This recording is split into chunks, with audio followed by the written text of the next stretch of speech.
Bonjour à tous et bienvenue dans cette nouvelle vidéo. Alors comme vous voyez aujourd'hui on n'est pas au jardin de Nymphéa, on est loin de ces grands espaces mais on est dans mon petit jardin, c'est là où j'habite. Alors ce jardin c'est un petit jardin qui se trouve dans un lotissement. C'est un jardin que je vois tous les jours lorsque j'ouvre la fenêtre de ma chambre. C'est un jardin qui a évolué au fil du temps. Il y a des plantes que j'avais plantées il y a longtemps qui sont plus là parce que j'ai pensé qu'ils n'avaient plus la place ici. Et il y en a d'autres que j'ai gardées qui sont là. Donc je vais vous montrer ces plantes-là et je vais vous expliquer pourquoi je les ai gardées, pourquoi elles sont intéressantes à mon avis. Et puis je vais faire un petit tour rapide de ce qu'il y a d'intéressant dans le jardin là actuellement. Allez, c'est parti pour la vidéo. On commence par la cordéline que j'ai gardée. Commencer à couper un petit peu les tiges pour faire d'autres tiges, d'autres ramifications. Et cette plante-là, je trouve intéressante ici à cause de son feuillage déjà. Vous voyez, on a des feuilles de couleur rose, pourpre, qui contrastent bien avec le bleu du ciel et même avec le vert. Parce que quelquefois dans un jardin, le vert est un peu trop présent. Donc j'aime beaucoup les feuillages qui sortent un peu dans la gamme de coloris vert. En plus, c'est un arbuste que je trouve assez aéré, toute la base. Vous voyez des petits troncs qui sont fins, qui sont minces et on peut voir en transparence. J'avais ici, juste à côté, un hibiscus.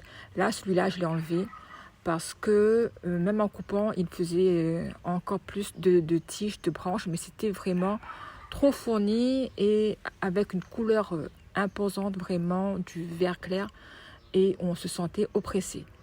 Donc, l'hibiscus, je l'ai enlevé et j'ai gardé la cordyline. Ensuite, j'ai ce Lageastromia, magnifique. Là, pour l'instant, il n'est pas en fleurs. Je vais vous mettre des vidéos lorsqu'il est en floraison. Lui, il a été planté petit aussi.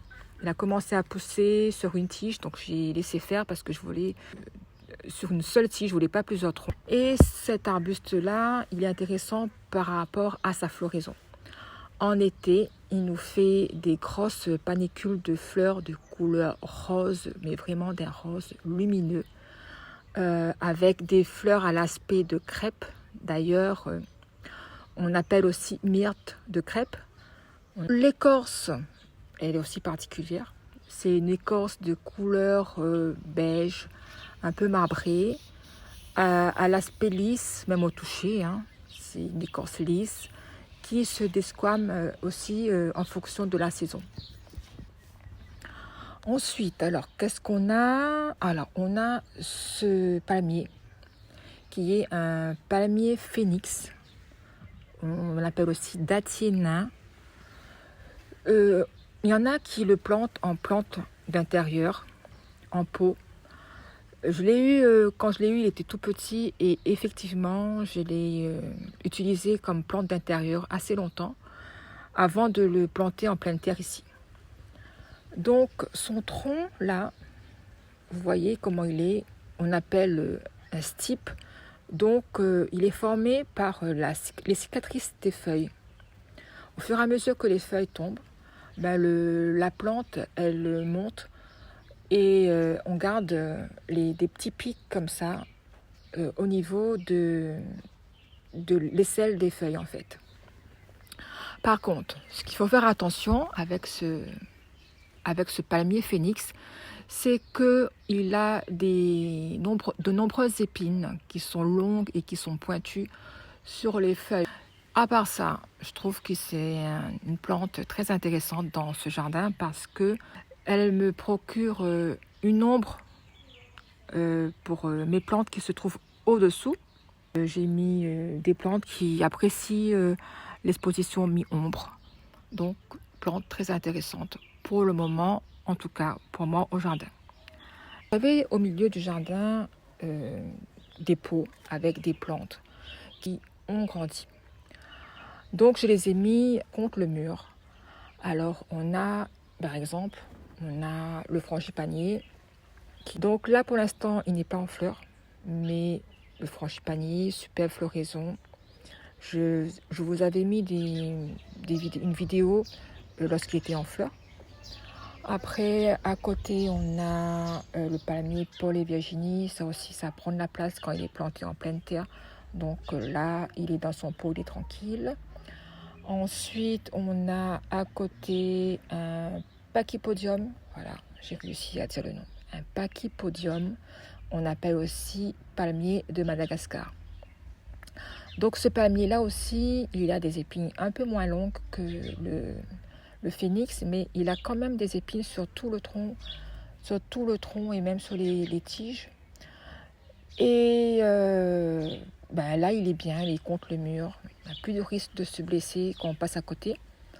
C'est un arbre qui vient quand même d'une taille assez importante lorsqu'il est en pleine terre. Et puis, il fleurit un petit peu comme des fleurs de frangipanier.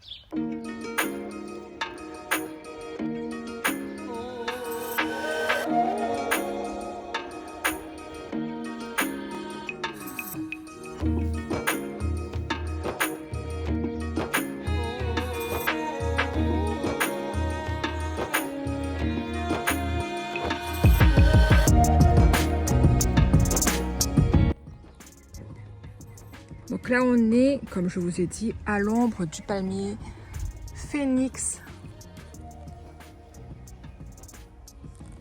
Alors, si vous entendez de la musique derrière, c'est qu'on a des voisins qui sont en fête. Donc, vous allez peut-être entendre de la musique là, donc c'est pas grave. On s'en accommode, ça met de l'ambiance. Alors, on est sous l'ombre du palmier phénix. Et donc là-dessous, j'ai mis des plantes qui aiment bien cette situation-là, mi-ombre. Et donc, vous voyez, il y a quand même du soleil, hein, même si c'est à l'ombre, on a quand même des rayons de soleil. C'est pas c'est pas ombre complet, mais c'est bien pour eux. Alors, on a cette fougère-là.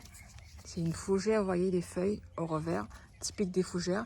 Alors, c'est une fougère qui nous fait des feuilles comme ça, en forme de cœur. Et elle est magnifique. Elle se porte très bien. Et c'est l'Hemionitis arifolia. Vous voyez, j'ai mis les étiquettes pour me rappeler du nom. Donc, c'est l'Hemionitis arifolia. On va voir si j'arrive à retenir tout ça. Hein. On fera moins la maline dans un instant. Alors, après, j'ai la monstera ici. Jolies feuilles découpées, typiques des monsteras. Ensuite, derrière, c'est cactus de Noël que j'ai déplacé ici il y a à peu près 3 semaines.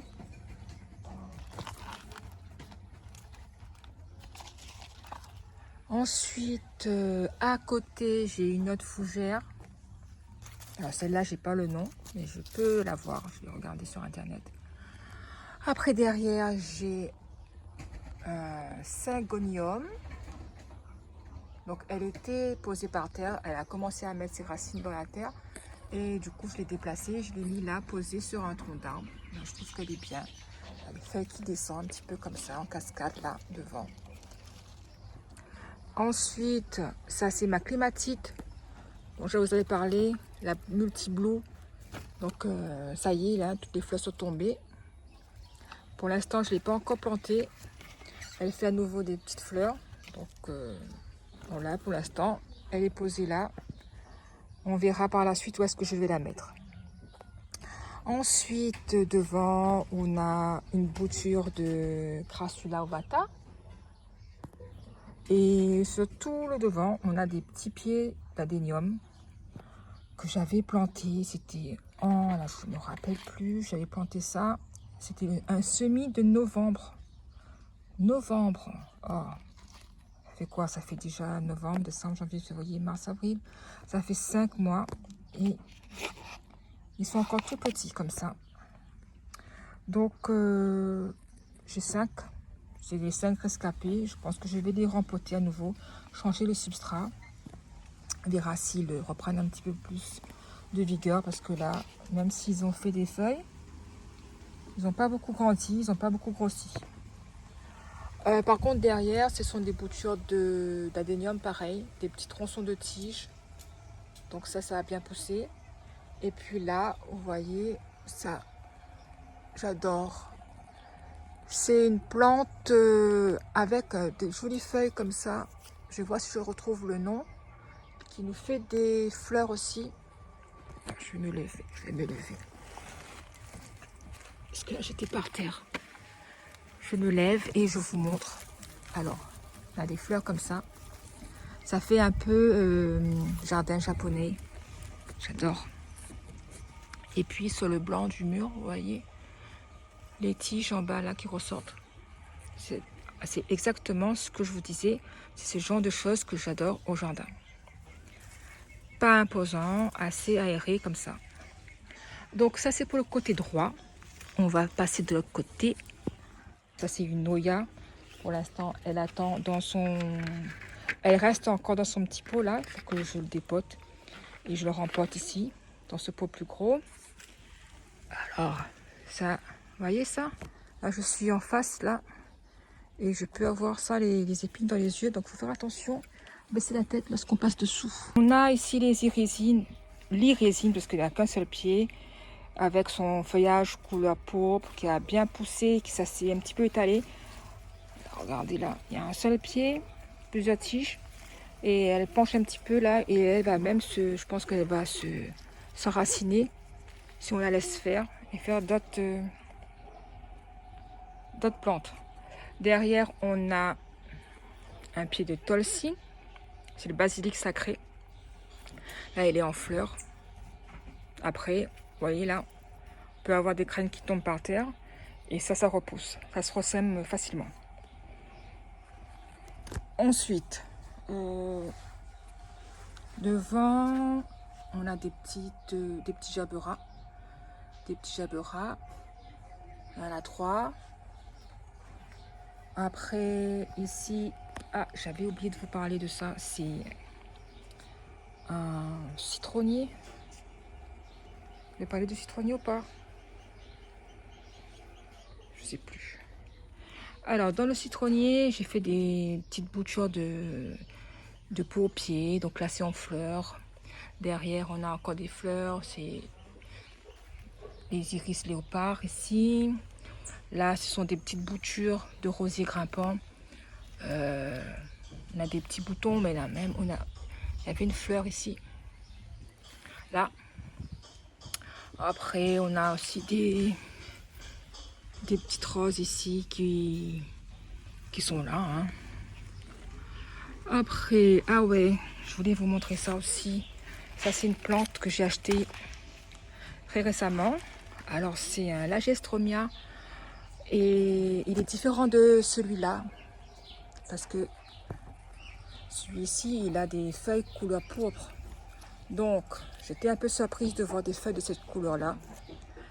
Parce que je voulais un similaire à celui-là. Mais j'ai pas trouvé de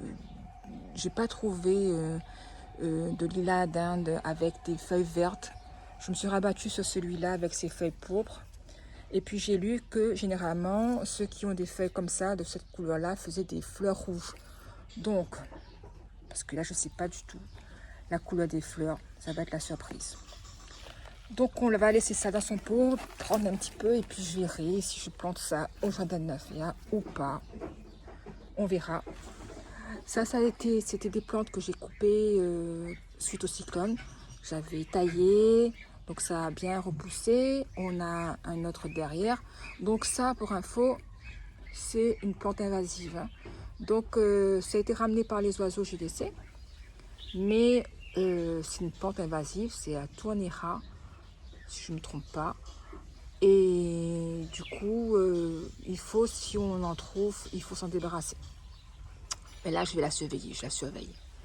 Après, derrière, on a des rhizomes de curcuma qui a repoussé. Là. Ensuite, on a ici, ça, c'était une petite bouture aussi de cerisa. Donc là, j'ai planté ici. Après, qu'est-ce qu'on a? Après là, vous voyez, là, on a des adéniums. Je vais vous parler de ça après. J'ai planté mon petit rosier jaune ici. Ça a commencé. Là, il refait un petit peu des bourgeons ici, là. Mais à un moment donné, il était tout magnifique. Après, il a perdu ses feuilles. Ça commence à jaunir. Il a perdu ses feuilles. Là, je trouve que commence à rebourgeonner. Donc, à côté, on a une arôme qui normalement adore l'eau, mais là, elle manque un peu d'eau, elle a soif. Voyez, les feuilles commencent à sécher. Et là, elle a soif. Ensuite, ça aussi, c'est une plante que j'ai achetée il n'y a pas longtemps. C'est le Weitia. Je n'ai pas mis d'étiquette. Faudra penser à mettre parce que je vais oublier après le nom. Et ça, c'est une plante que j'ai achetée parce que j'étais vraiment attirée par le feuillage. Vous voyez là, on a un panachage là de feuilles, du vert clair, marbré de blanc. Ça m'a fait penser aux plantes crevettes. Donc je l'ai acheté de suite. Mais après avoir regardé sur l'étiquette et après avoir fait des recherches sur internet, je me suis rendu compte que c'était pas du tout ça. On appelle aussi, je crois, étoile de quelque chose. Jasmin étoile. Je vais regarder ça, je vais vous mettre sur la vidéo. Ensuite, alors on va passer de l'autre côté.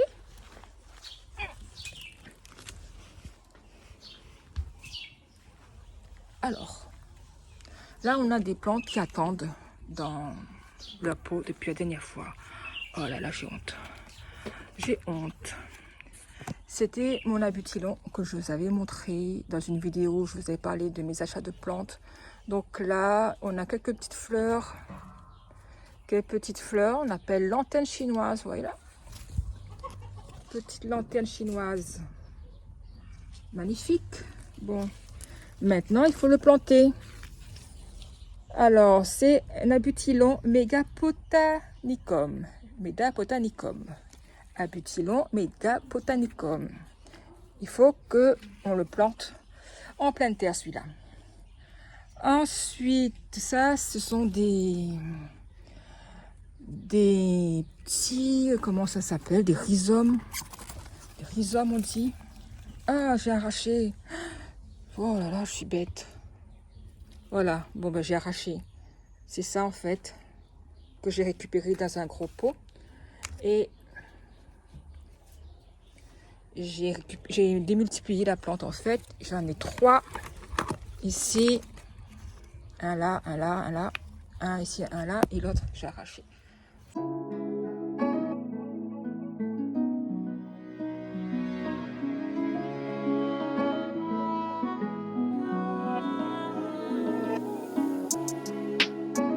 Et pour terminer la vidéo, je voulais vous montrer mes 2 érables du Japon que je viens d'acheter. Donc j'ai pris un Acépalmatum Phoenix qui change de nuance de couleur au fil des saisons. Et un Acépalmatum Sangokaku qui lui a la particularité d'avoir des tiges rouges. Je ne vais pas m'attarder sur ces érables parce que je ne vais pas les planter ici. Je voulais juste vous les montrer et puis je vais peut-être les rempoter aujourd'hui dans des contenants plus gros. Et ensuite, lorsque j'aurai choisi l'emplacement idéal, ils iront en pleine terre au jardin de Nymphéa. Donc ma vidéo se termine là. J'espère pouvoir faire une autre vidéo assez rapidement. Et puis moi je vous dis, portez-vous bien, à la prochaine. Allez, ciao, bye bye.